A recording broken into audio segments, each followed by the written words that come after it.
my name is Dan Joyce. I'm a urologic oncologist at Vanderbilt University and the section editor of the Geo-Oncology Now renal cell carcinoma diagnostics section. I wanted to talk with you a little bit about some of the things from SUO, this meeting that happened in past December, and highlight a couple of studies that I found especially interesting with regard to not necessarily diagnostics, but really prognostics. And I think that's important because part of diagnosing the cancer is the cancer itself, but I think we're really moving into a stage where understanding that particular cancer and diagnosing that particular cancer in the context of what that cancer may respond to with treatments is kind of where we're heading and where we're seeing a lot of the research efforts go. So I have a few abstracts here that were presented at the meeting that I'd like to highlight that really focus on that area of understanding the cancer biology and helping us choose the best individualized treatment for that patient. The first study I'd like to highlight is a study out of New York, and it looks at circulating tumor DNA in patients with renal masses suspicious for renal cell carcinoma.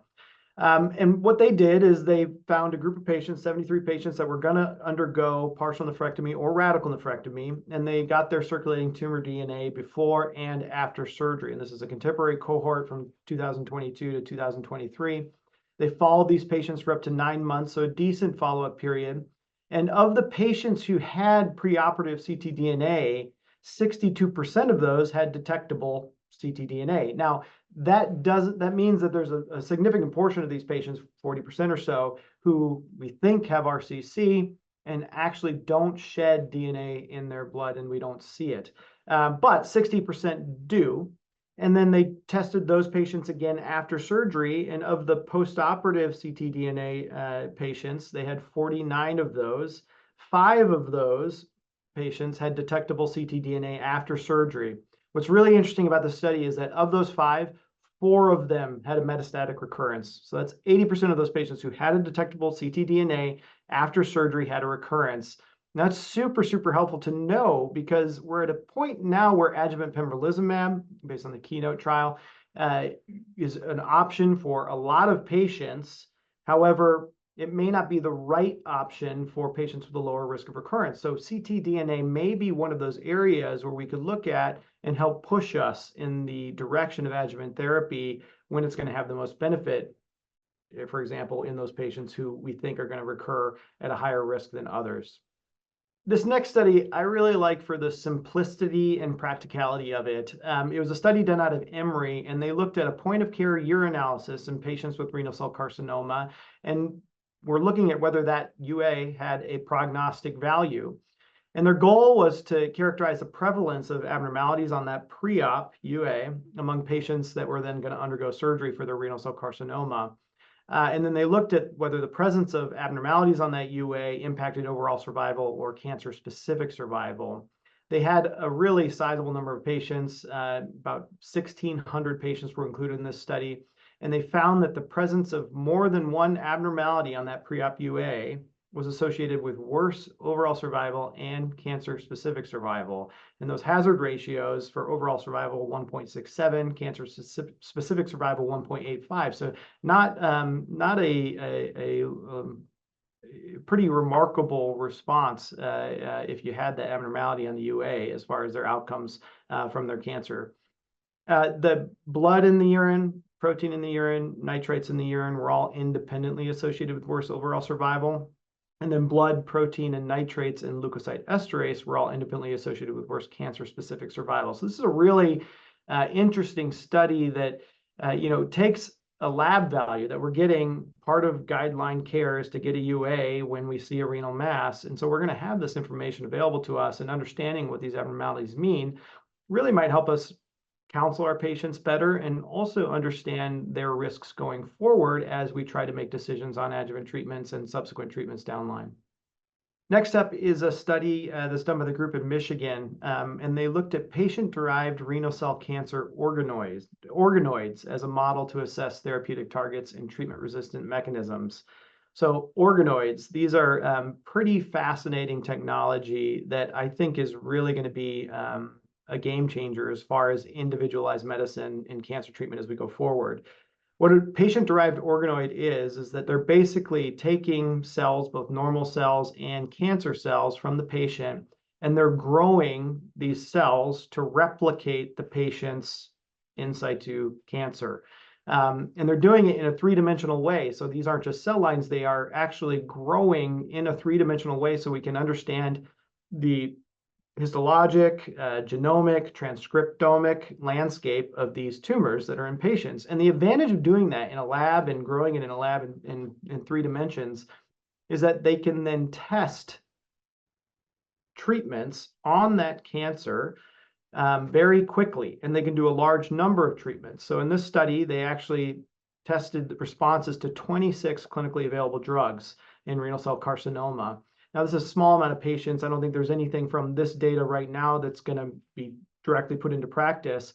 But the idea that this is being done and that we're really just on the ground floor of this is pretty exciting. So if we can find these tumors and grow them in the lab, test them quickly for any available cancer drugs for renal cell carcinoma, we're going to be able to pick that particular drug that works best for that patient's particular cancer, which is a big deal in a treatment landscape that is varied, and we don't have good randomized head-to-head comparisons of a lot of these treatments. So understanding the tumor biology itself and how it's going to respond to treatment, I think is exciting. I think we're going to see a lot more in this area moving forward, not only in renal cell carcinoma, but in all cancers, but in RCC especially, I think it's going to be a really exciting area to keep an eye on.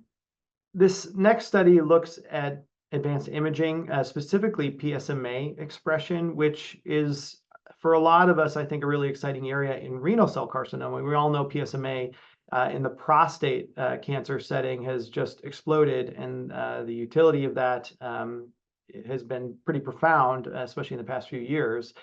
But the idea that this PSMA expression in renal cell carcinoma is exciting is because it might highlight tumors with neovascularity that may either be higher risk or low risk. We don't know. We don't know how PSMA avidity in RCC relates to a cancer's progression probability, whether the cancer-specific survival in certain tumors with certain PSMA expression may be better or worse. And so we're really in the early stages of understanding this diagnostic tool in RCC.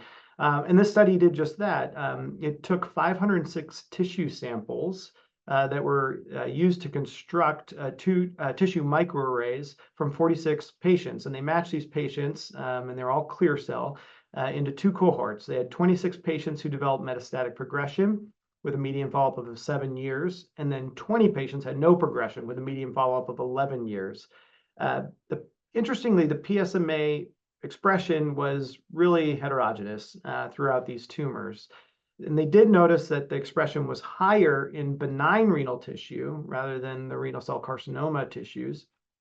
And then they had higher PSMA expression in those tumors that had better progression-free survival. So something about higher PSMA avidity translated into better outcomes for those patients. So again, early stages here, but I think understanding how we can use PSMA to better prognosticate cancer outcomes for our patients will again be important. One, in understanding upfront how aggressive we need to be with these patients, and 2, in deciding whether we pursue adjuvant treatments after surgery, or potentially could guide systemic therapies as well, depending on how we understand how the different treatments affect cancer differently based on their PSMA expression.